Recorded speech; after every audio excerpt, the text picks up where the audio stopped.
Miss হবে না আপনার পছন্দের টিভি শো। দেখুন জি5 অ্যাপে একদম ফ্রি। আমার জন্য থামনি আর দাদুর মুখে হাসি ফুটেছে। এই মিত্তির বাড়িতে উৎসব উৎসব ভাব, এটাই তো ধ্রুব মিত্তিরের জিতে যাওয়া। দাদু, নাতি বাবু জিতে গেছে।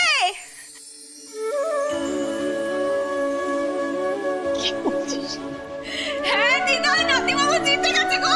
নাতি বাবু জিতে গেছে। ছোট কাকু, দাদু তুমি কি শুনতে পাচ্ছ? নাতি বাবু জিতে গেছে গো।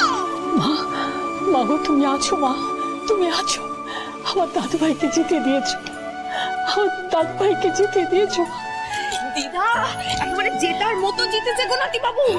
সেই বড় উকিল জজ সাহেব পর্যন্ত বুঝে কথা বলছিল, কিন্তু নাতি বাবু একটুও ঘাবড়ায়নি, একেবারে সমানে সমানে টক্কর দিয়েছে। দিদা তুমি যদি থাকতে, দিদা কি যে আনন্দ হতো।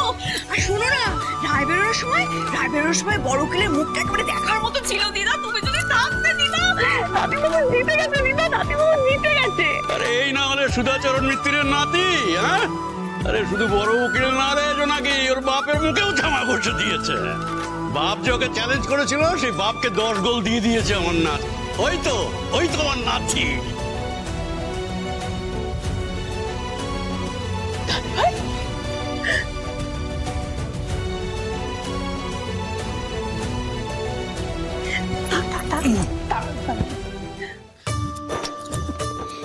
ভাইপো, এদিকে আয়। আরে তুই তো অসাধ্য সাধন করেছিস। হ্যাঁ, আমরা খুব খুশি হয়েছি। জানো ধ্রুব, বাবাকে কতদিন পরে এমন ভাবে হাসতে দেখলাম। জানো, তোমাদের দেখে মনে হচ্ছে তোমরা আগে থেকেই ধরে নিয়েছিলে যে হিরো উকিল আবার হেরে গিয়ে যাবে। হিরো উকিল? কে আপনাকে হিরো উকিল বলবে আমি শুনবো? আজকের পর থেকে আপনি হিরো উকিল। কোর্টের মাটিতে পা পড়লেই সিটি পড়বে। এই আবার সিটি না। সদিদা, নাতিবাবু আজকে যা বলেছে না, আমার একদম চোখে জল এসে গেছিল গো। এই রায় জ্যোতিকা দাসের মতো অনেক মেয়েকে পথ দেখাবে, যারা সৎ পথে থেকে নিজের শির দ্বারা সোজা রেখে সমাজে লড়াই লড়ছে। নিজেদের প্রতিষ্ঠা করার লড়াই। নিজেদের প্রতিষ্ঠা করার লড়াই লড়ছে। প্রতিষ্ঠা করার লড়াই লড়ছে। আচ্ছা মা, আজকের দিনটা কিন্তু তাহলে ভালো করে সেলিব্রেট করা দরকার। কি করা যায় বলো তো? ও দিদা, আজ একটু মাংস ভাত হয়ে যাক না গো। হয়ে যাক। সাথী, তুমি তাহলে বাজারের ব্যাগটা নিয়ে এসো, আমি দেখে শুনে সব নিয়ে আসছি। ওই মাংসের ঝোলটা যা রাঁধে না। ও মা, আজকে কিন্তু তোমাকেই রাঁধতে হবে। হ্যাঁ সব হবে। তুই মাংস। জোনাকি, বলছিলাম কি যে তো দাদু তো রাত্রিবেলা ভাত খেতে ভালোবাসেন না, শরীরটাও আজকে খুব ভালো নেই। আজকে বরং ফিস্টিটা থাক। এই জোনাকি, তো দিদাকে বলে দে আমার শরীরের চিন্তা না করে নিজেরটা দেখতে। আমার শরীর ভালো আছে, আর আজ রাত্রে আমি মাংস ভাতই খাবো। তবে এই না হলে আমার দাদু। ও দিদা, আজ একটু গরম গরম ভাত, মাংসের ঝোল, গন্ধরাজ লেবু হয়ে যাক। একেবারে জমে কি হয়ে যাবে। চলো তুমি বাজারটা করে তাড়াতাড়ি এসো। যাও সাথী, ব্যাগটা নিয়ে এসো। শোনো, কি বাজার করতে হবে সেটা বলে দাও তুমি। আচ্ছা, আদা, পেঁয়াজ, রসুন, যা যা লাগবে, গরম মশলা বলে দিও, সব একসঙ্গে বলে দাও, নিয়ে চলে আসো। আচ্ছা ঠিক আছে। ছোট কাকা, একটা কাজ কর না, আজকে একটু মিষ্টি মুখ হবে। বুঝতে পেরেছি, ফেরার সময় ভবের নয়রা হয়ে আসতে হবে, তাই তো? কি আনবো, রসগোল্লা না দানাদার? দানাদার আমার দাদু ভাই ভালোবাসে না। এই হাসি, এই আনন্দ সবটাই আমার জন্য। আমার জন্য থামনি আর দাদুর মুখে হাসি ফুটেছে। এই মিত্তির বাড়িতে উৎসব উৎসব ভাব, এটাই তো ধ্রুব মিত্তিরের জিতে যাওয়া। কিন্তু ওদিকে জাস্টিস অজয় মেহতার, আই এম শিওর উনি এতক্ষণে রেগে আগুন হয়ে গেছে। আই এম শিওর জাস্টিস মেটারের কাছে তার মা, তার বাবা, তার ছেলে, বউ, তাদের সবার থেকে বেশি ইম্পর্টেন্ট এই বিগ ব্যাড ফেক ওয়ার্ল্ডটা আর তার ডিসঅনেস্ট ফ্রেন্ডস।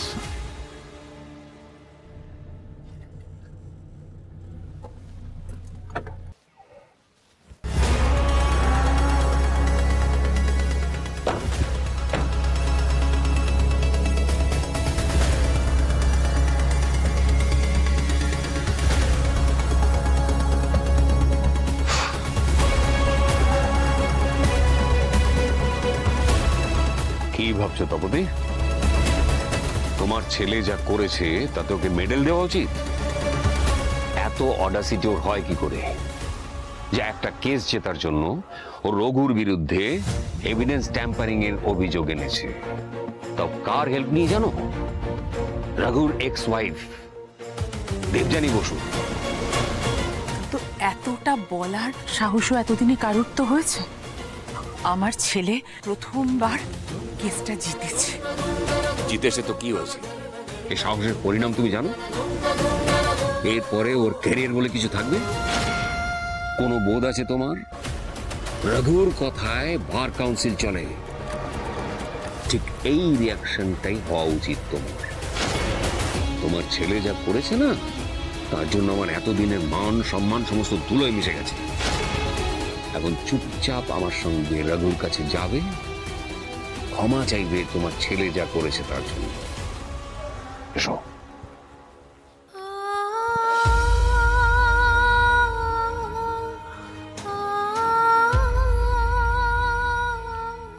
জোনাকি।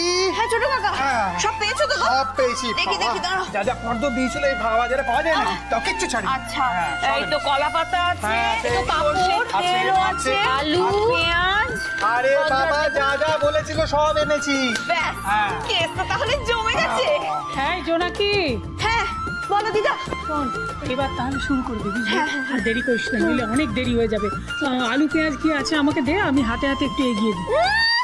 ওটি হচ্ছে না, তোমার নাতি কেস দিতে এতদিন পর বাড়ি ফিরেছে, তুই শুধু বসবে আর আমাদের হুকুম করবে। কি বলে ছোট কাকি? তো কি জোনাকি বিশ্বাস ফিস্টির দায়িত্ব নিজের কাঁধের উপরে নিয়ে নিয়েছো, তাই তো? নেব না।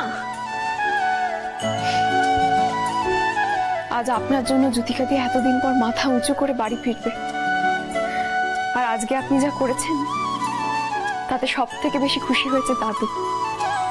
গর্বে একেবারে বুকটা ভরে গেছে দাদুর। থ্যাংক ইউ,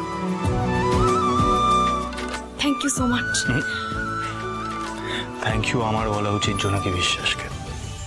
থামি, তুমি জানো আজ কোর্টে জোনাকি বিশ্বাস কি করেছে? এই রে, জোনাকি আবার কোর্টে কি করলো? আমাদের মেন সাক্ষী সনাতন ভূঁইয়াকে যদি জোনাকি বিশ্বাস সময় মতন কোর্টে না নিয়ে আসতো, তাহলে রঘুরাই আজ এই কেসটা জিতে যেত। কি বলছিস কি? একদম ঠিক। তুমি রঘুরাইকে চেনোই, মিথ্যে প্রমাণ দিয়ে টাকা পয়সা দিয়ে সত্যিটাকে ধামাচাপা দেওয়ার চেষ্টা করেছিল। তবে জানো তো থাম্মি, এই কেসটা হারার পর রঘুরাই বেশি দিন চুপ করে বসে থাকবে না।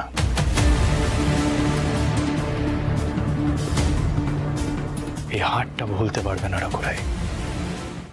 জি5 ডাউনলোড করুন আর সব এপিসোড দেখুন একদম ফ্রি।